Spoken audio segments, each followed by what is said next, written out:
নমস্কার বন্ধুরা, আমি শর্মিলা লাহাস কিচেনে জানাই সকলকেই স্বাগত।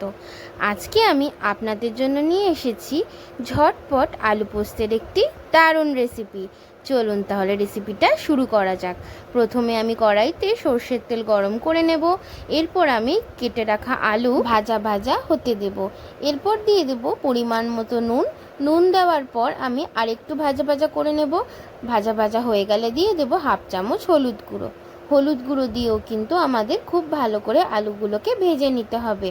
আলুগুলো যত ভাজবেন তত কিন্তু টেস্ট আরও বেড়ে যাবে। এরপর আমি আগে থেকে শুকনো লঙ্কা কাঁচা লঙ্কা দিয়ে পোস্ত বেটে রেখেছিলাম, সেইটা আমি ভাজা আলুর মধ্যে দিয়ে ঢাকনা চাপা দিয়ে দেব। মিনিমাম 5 মিনিট পর আমি ঢাকনা খুলবো। ঢাকনা খুললেই কিন্তু দেখতে পাচ্ছি আমাদের আলু পোস্ত একদম রেডি।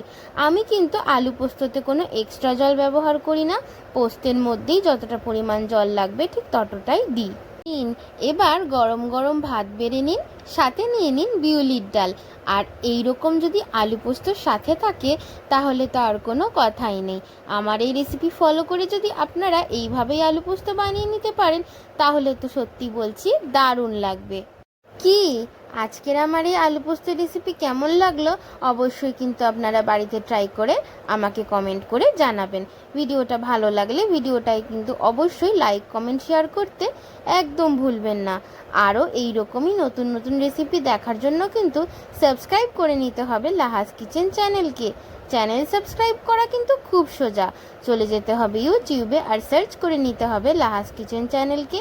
চ্যানেল সার্চ করে অবশ্যই সাবস্ক্রাইব বাটন অন করে দিতে হবে এবং বেল নোটিফিকেশনকে কিন্তু অলে রেখে দিতে হবে। আর যে সকল দর্শক বন্ধুরা ইউটিউব থেকেই আমার এই ভিডিও দেখছেন তারাও কিন্তু আমার ভিডিওটা লাইক করে দেবেন এবং অবশ্যই সাবস্ক্রাইব করে ঝটপট আমাদের ছোট্ট পরিবারের সদস্য হয়ে যাবেন। আজকের রেসিপি এইটুকুই। দেখা হচ্ছে আরেকটি কোনো নতুন আর ডিলিশিয়াস রেসিপি নিয়ে। তাই সবাই কিন্তু খুব ভালো থাকবেন, সুস্থ থাকবেন। আর জিভে জল আনা রেসিপি আরও দেখতে হবে তো ঝটপট কিন্তু সাবস্ক্রাইব করে দিতে হবে লাহাস কিচেন চ্যানেলকে। টাটা।